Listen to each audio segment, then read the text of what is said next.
Merci de suivre ce programme. Nous vous aimons de partout où vous êtes, de partout où vous nous regardez. Nous sommes tellement reconnaissants et nous remercions le bienfait ou aussi l'amour que nous affichent deux personnes. Je cite le révérend pasteur Zachary Kabengele de la RTH, la radio-télévision Hosanna Notre Bousse. Je pense ici à un homme aussi bien, le Multima, l'homme du cœur, donc le patron du Pactole Télévision.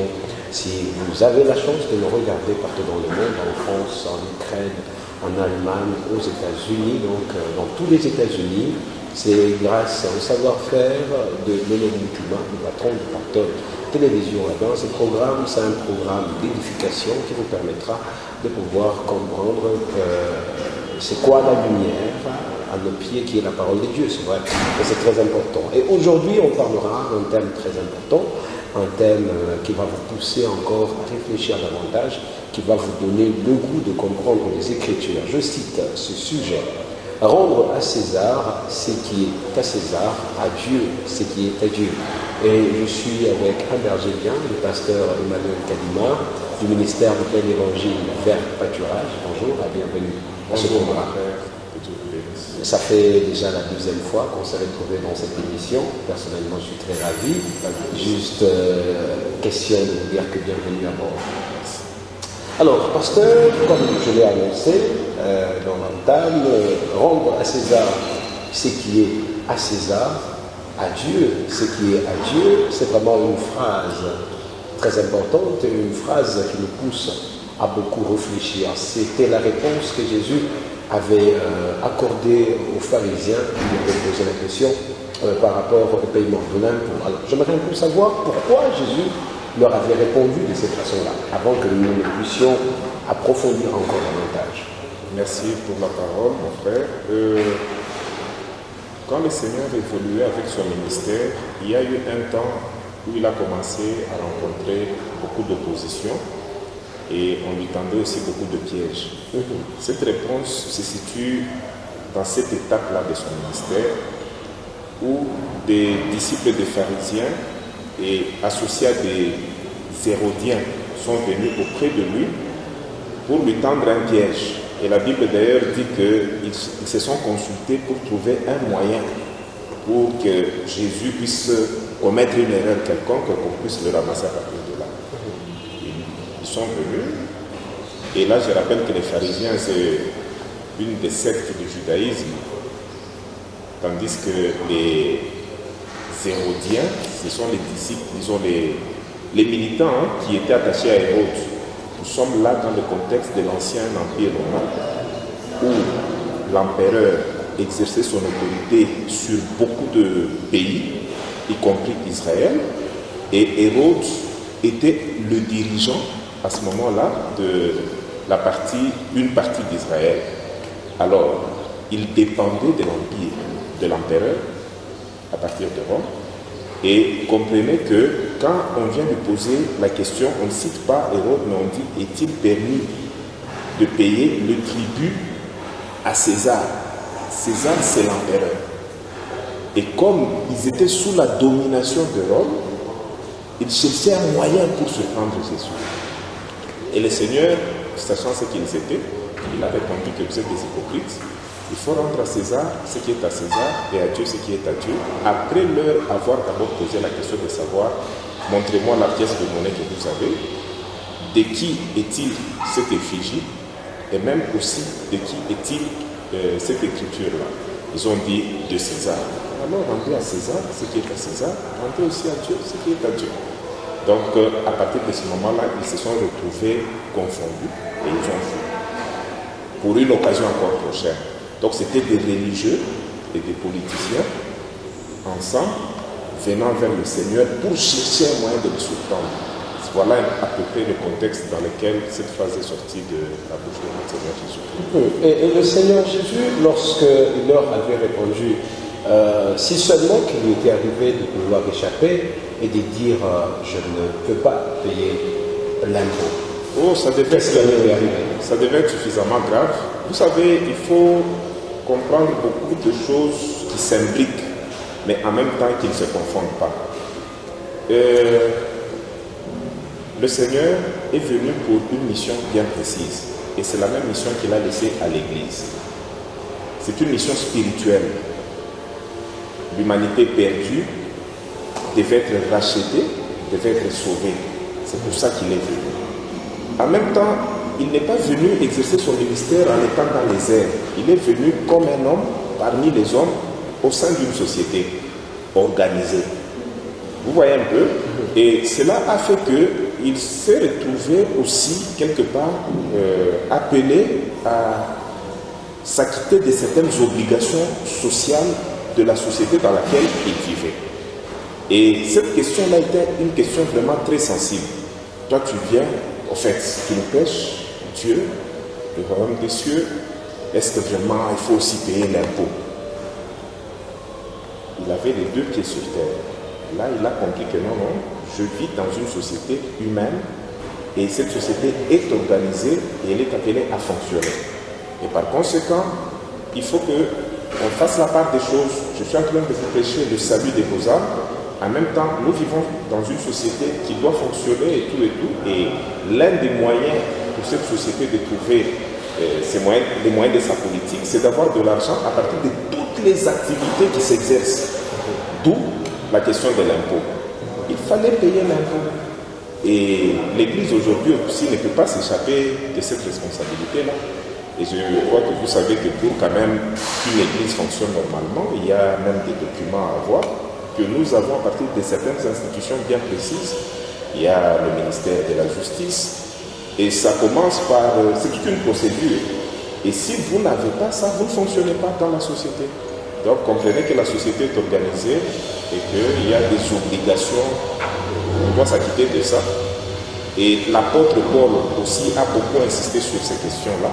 Quand vous lisez Romains 13, du premier verset en descendant vers le verset 8, tout ça concerne les obligations que nous avons vis-à-vis des institutions politiques et sociales de la société dans laquelle nous vivons. Et comment on peut arriver, je sais très bien que vous êtes responsable d'une église, alors cette phrase, vraiment par rapport à ce que vous avez fourni comme soubassement originel, etc., c'est bien dit, mais par rapport maintenant au vécu de tous les jours, comment on peut arriver à interpréter cette phrase « rendre à César ce qui est à César ».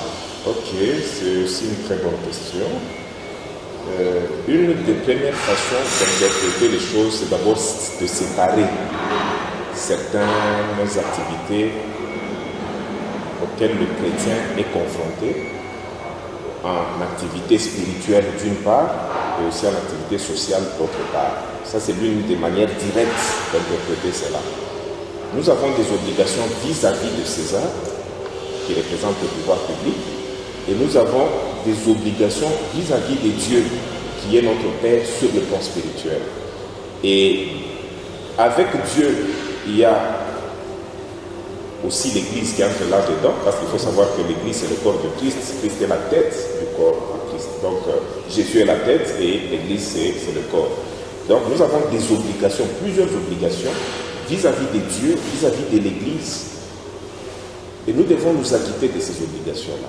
Mais d'autre part, nous avons aussi des obligations d'ordre social que nous devons aussi nécessairement faire.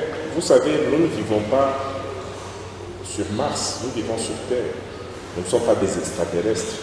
Nous vivons sur Terre et la société humaine est déjà organisée en nations et les nations sont organisées chacune à sa manière. Et quand vous êtes ici au Congo, il y a des choses que vous devez faire. Quand vous devez aller aux États-Unis, du fait que la loi n'est pas la même, vous devez être soumis à d'autres obligations. Donc la Bible n'est pas contre le fait que nous devons être soumis à la loi d'un pays, aux autorités élevées, en dignité et tout le reste. D'ailleurs, nous allons le lire. Mais ce qu'il faut savoir, c'est qu'il faut éviter l'amalgame. Ce n'est pas parce que nous sommes déjà rachetés par le Seigneur et que nous sommes déjà enfants de Dieu, ressuscités avec Christ et assis même avec lui dans les lieux célestes sur le plan positionnel, que nous devons de facto échapper à tout ce qu'il y a comme obligation sociale. Non, il y a plusieurs obligations et le chrétien est aussi appelé à être soumis à ces obligations. Vous avez parlé des obligations sociales. Il s'agit de quel type d'obligations sociales auxquelles les chrétiens sont censés confronter? Plusieurs obligations, mais pour rester dans le contexte de cette phrase importante du Seigneur, nous allons un peu lire Romains 13. Je vous invite à être un peu attentif pour comprendre la teneur de ce qui nous est recommandé en tant qu'enfants de Dieu. La Bible nous dit ceci, Romains 13, à partir du verset 1er, la Bible nous dit que toute personne soit soumise aux autorités supérieures, c'est une obligation. Car il n'y a point d'autorité qui ne vienne de Dieu et les autorités qui existent ont été instituées par Dieu.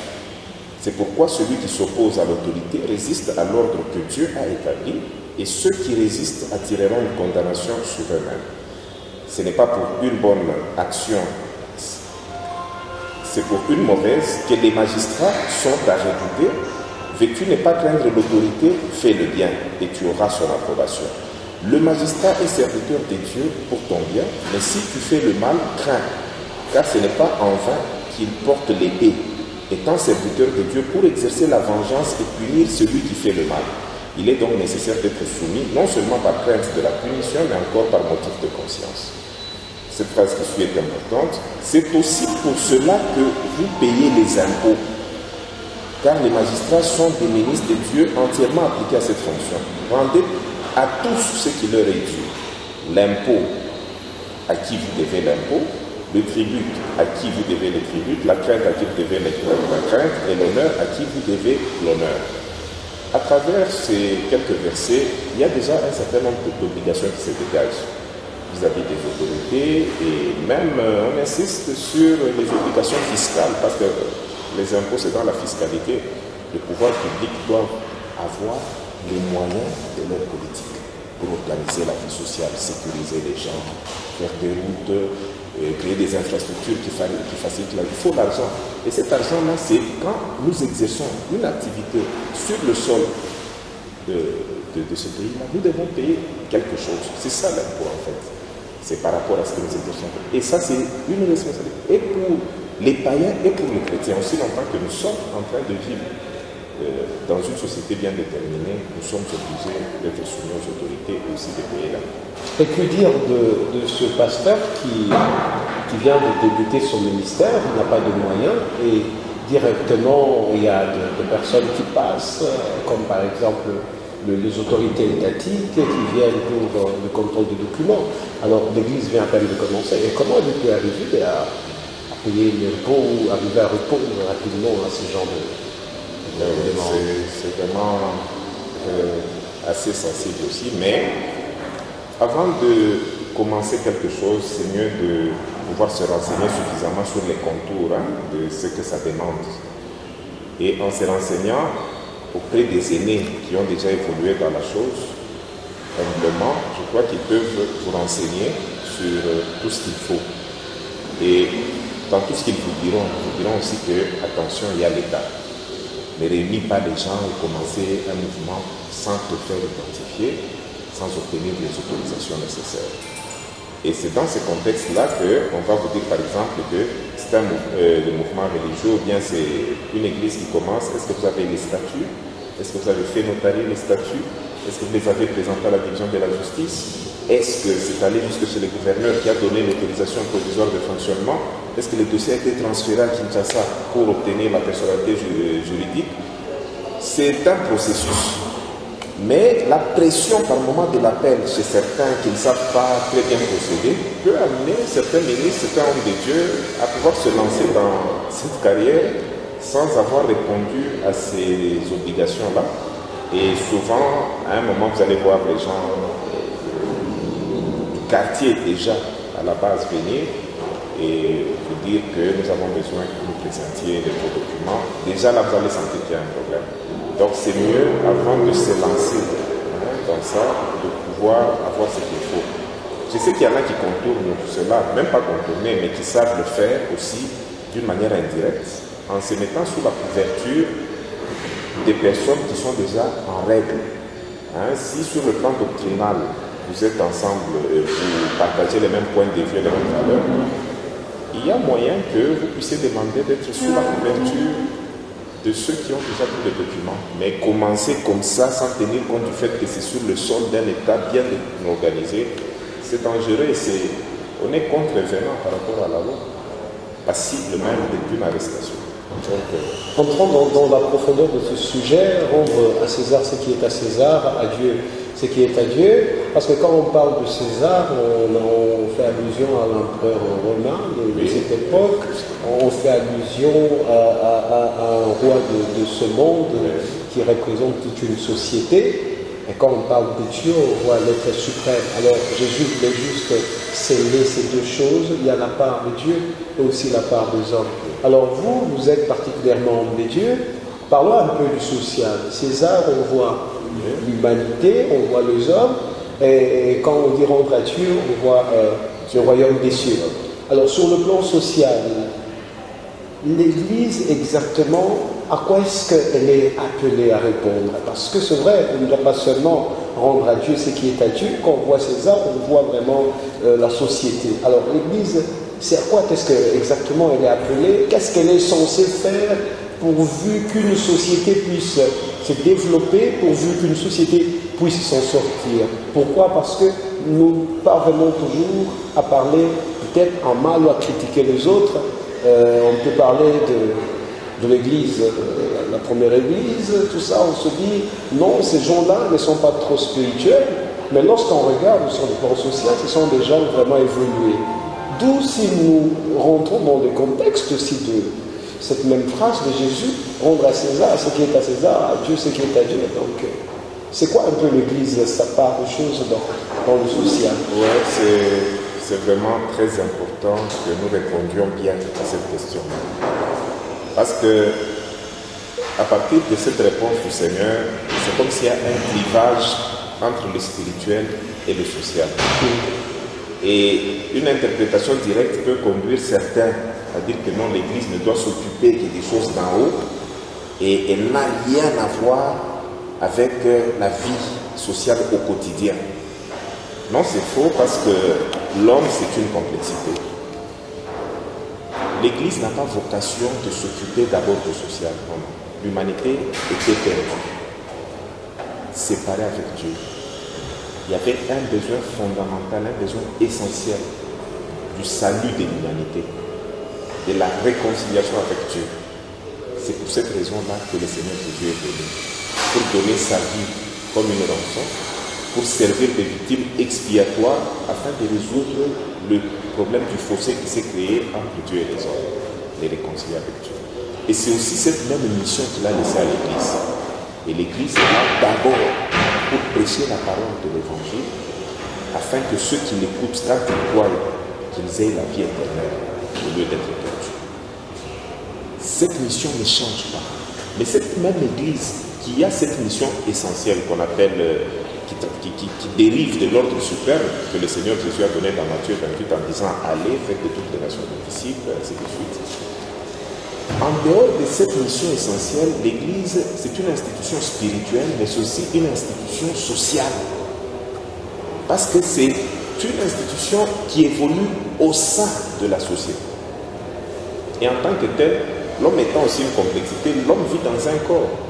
Le corps doit être nourri, le corps doit être soigné, et l'homme doit travailler pour obtenir le nécessaire. Ça implique le même homme qui est déjà chrétien et sauvé dans un réseau très large de relations qui vont faire qu'il ait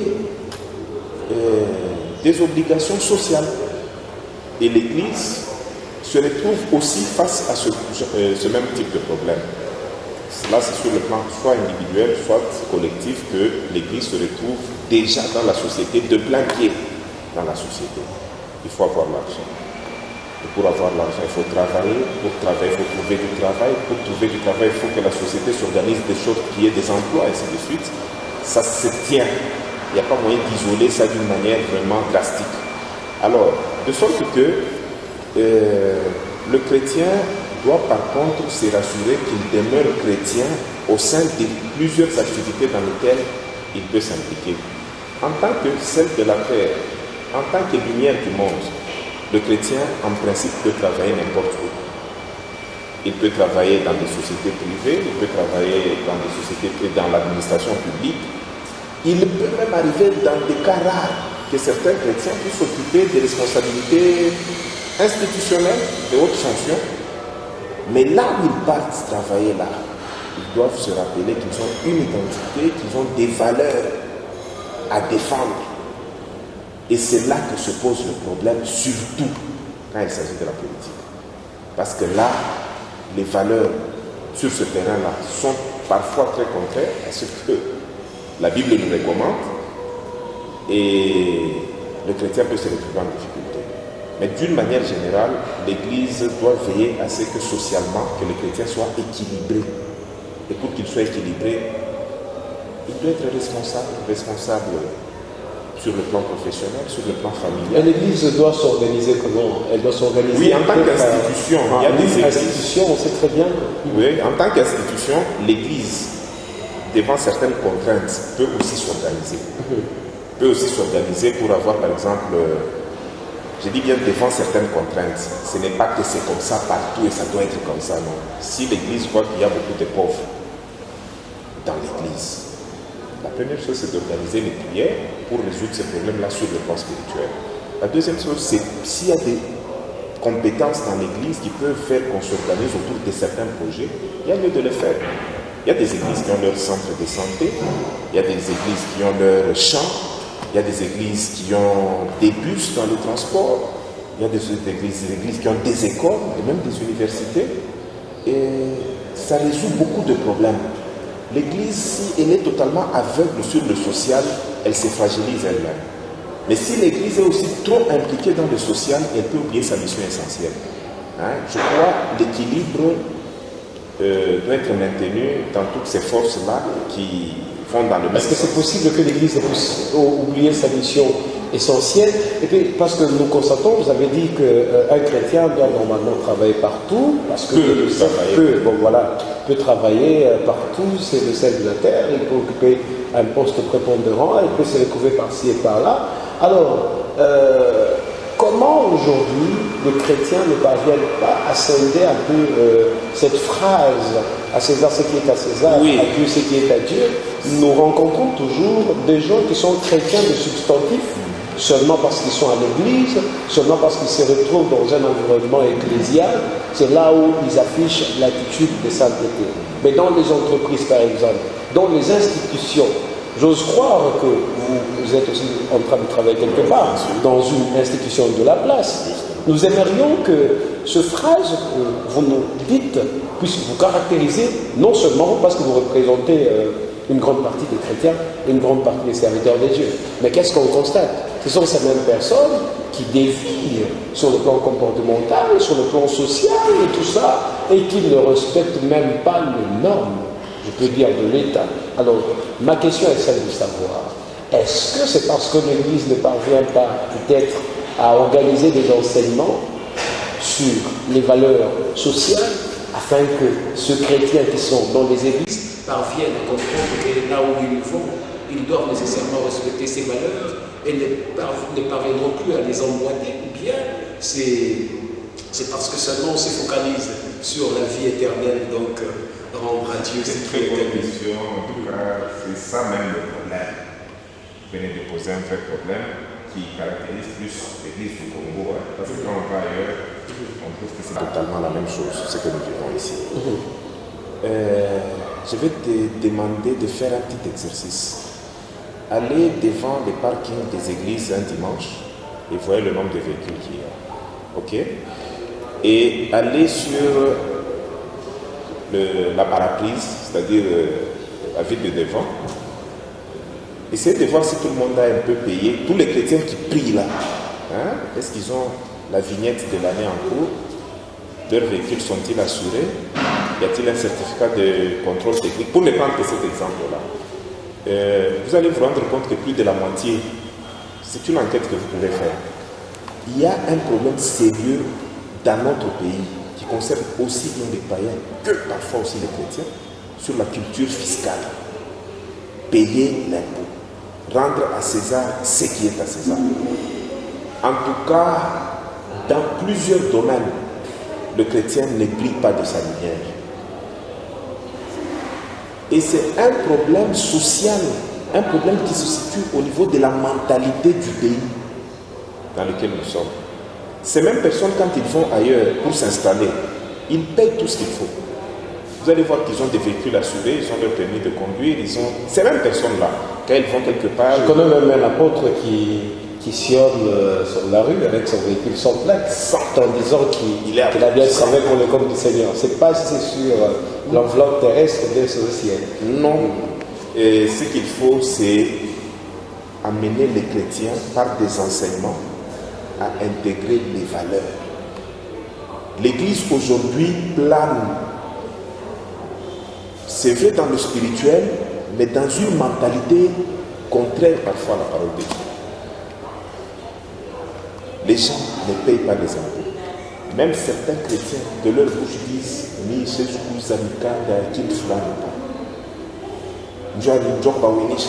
non, le chrétien doit faire sa part. Là où l'argent part, ce n'est pas ça. Nous ne sommes pas des auditeurs de l'État. Non. Nous sommes des assujettis, nous devons payer. Vous voyez un peu? Il y a des lois établies. Des lois établies. L'Église congolaise a des problèmes sur ce plan. Nous sommes déjà dans une mentalité aux antipodes de la parole de Dieu. Mentalité, je parle de mentalité. Et ces mêmes personnes ont une connaissance approfondie de la Bible. Mais la mentalité du pays est déjà à un niveau tel que tout ce qui est fiscalité, tout ce qui est devoir, ce n'est plus en nous. Alors, nous devons aussi enseigner l'Église sur ces choses, sur le sens de la justice, sur le sens de l'honnêteté, sur la probité morale. Ça nous manque. Regardez les chrétiens qui ont la chance ou la grâce de la part du Seigneur d'occuper des hautes fonctions institutionnelles. Brillent-ils de la lumière de Christ? Ne sont-ils pas avalés par le système?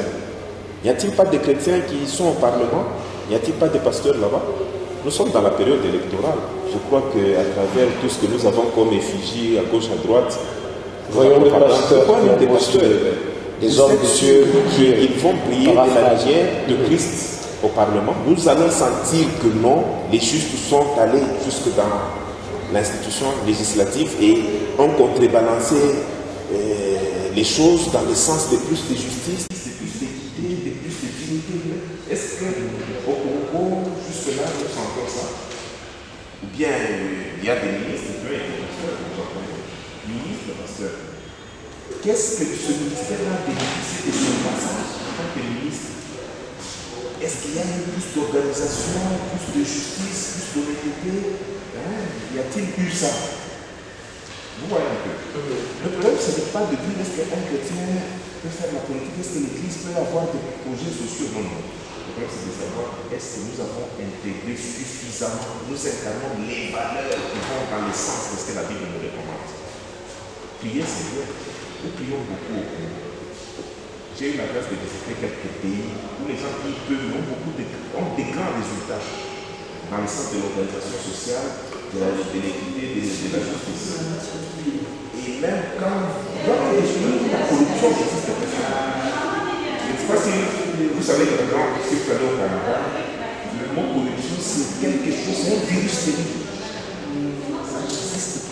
Or, tous ces enseignements devaient provenir de l'Église. Toutes ces valeurs, s'il faut dire même des valeurs intrinsèques, des valeurs propres, qui caractérisent le véritable Christ. Un réel besoin sur le plan des enseignements et des exercices spirituels que les hommes doivent faire. Il y a une part des valeurs dont nous parlons ici. Ça manque. Les pasteurs, les hommes de Dieu, les prophètes, les apôtres, nous devons être les premiers, être des modèles.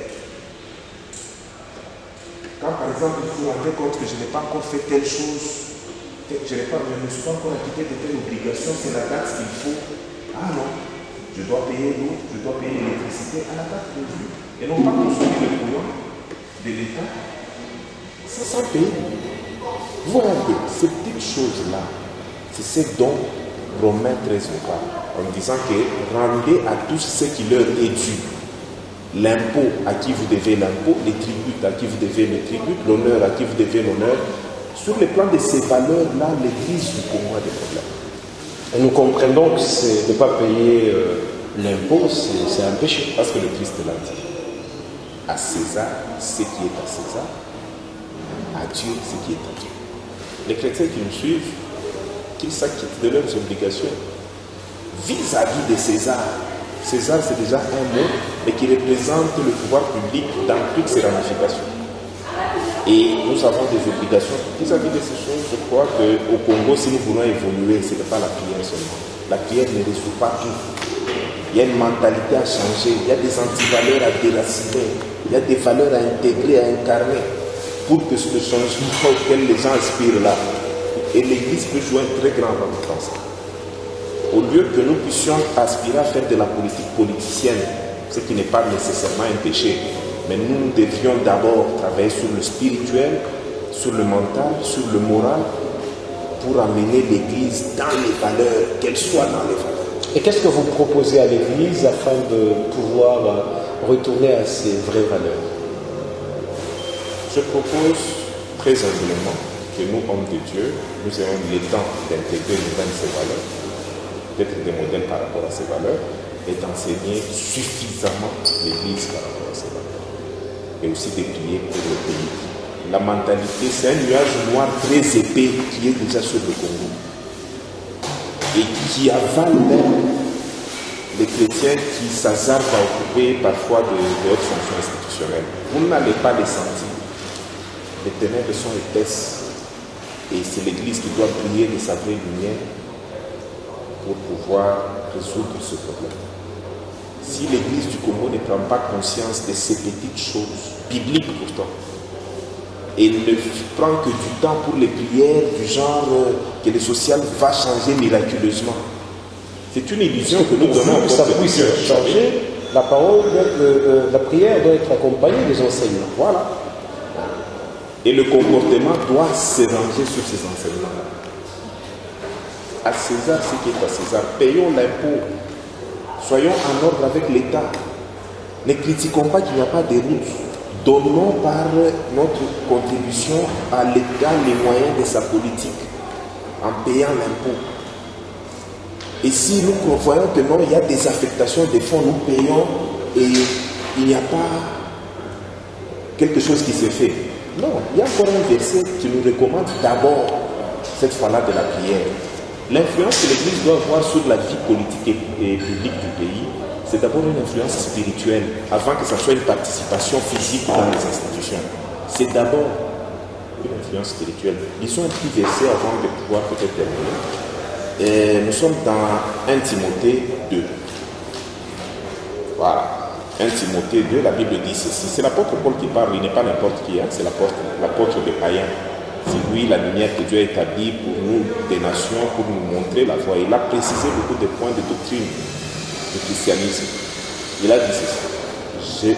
J'exhorte donc avant toute chose à faire des prières, des supplications, des requêtes et des actions de grâce pour tous les hommes, pour les rois,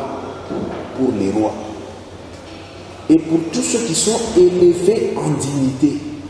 Vous voyez d'abord la responsabilité de l'Église, faire des prières aussi pour ces gens-là, afin que nous menions une vie paisible et tranquille en toute piété et honnêteté. Vous comprenez ça? De tels versets, nous, hommes de Dieu, quand nous voulons faire entrer le peuple en prière, on ne peut pas parler de ça. Mais il faut parler de ça au Congo. Le Congo a besoin de ça. Nous devons faire des prières pour que nous menions une vie paisible. Quand il n'y a pas de justice, il n'y a pas de paix. La paix et la justice sont interdépendantes. Vous voyez un peu. Et nous devons faire des prières pour que nous menions une vie paisible en toute dignité et honnêteté. Il y a beaucoup de personnes honnêtes au Congo. N'est-ce pas que tout le monde, quand il est nommé quelque part, c'est pour qu'il se retrouve. Ce petit monde-là s'est retrouvé. Est-ce que vous êtes conscient du niveau de dégâts qu'il cause aux finances publiques de ce pays? Corruption. Corruption, concussion, malhonnêteté, combine. Détournement de fonds, etc. Détournement de fonds. Il y a des mots terribles qui gangrènent la société congolaise. Et une des missions de l'Église au Congo, au lieu d'abord de s'engager dans la politique politicienne, là c'est plus l'égoïsme, les coups bas et tout ce que vous connaissez. Il faut d'abord nettoyer la mentalité du chrétien. Bien dit, pasteur, on saura, avant de s'attarder sur ça, nous savons que c'est un sujet très important. Rendre à César ce qui est à César, à Dieu ce qui est à Dieu. C'est ça même le sens de pouvoir propager l'évangile. C'est aussi comprendre, à garder ou à retourner aux vraies valeurs. Quand on est homme de Dieu, c'est très important de retourner aux vraies valeurs. On ne soit pas seulement homme de Dieu, on n'est pas homme de Dieu de nom ou de substantif, de carrure, mais homme de Dieu aussi de comportement. La mentalité doit changer. Merci, pasteur Emmanuel. Nous sommes très ravis. Merci aussi à vous de nous écouter. On va se retrouver prochainement. Merci à Rolly, merci à Rosette, merci à Daniel, merci à tout le monde de regarder ce programme à travers le monde via une main de Lolo Moutimale qui aura à partir de Pactole Télévision aussi Papa Zachary, mon boss, Kabengele, le boss, big boss de Hosanna Télévision. On se retrouve très très prochainement avec le même et réel plaisir. Au revoir.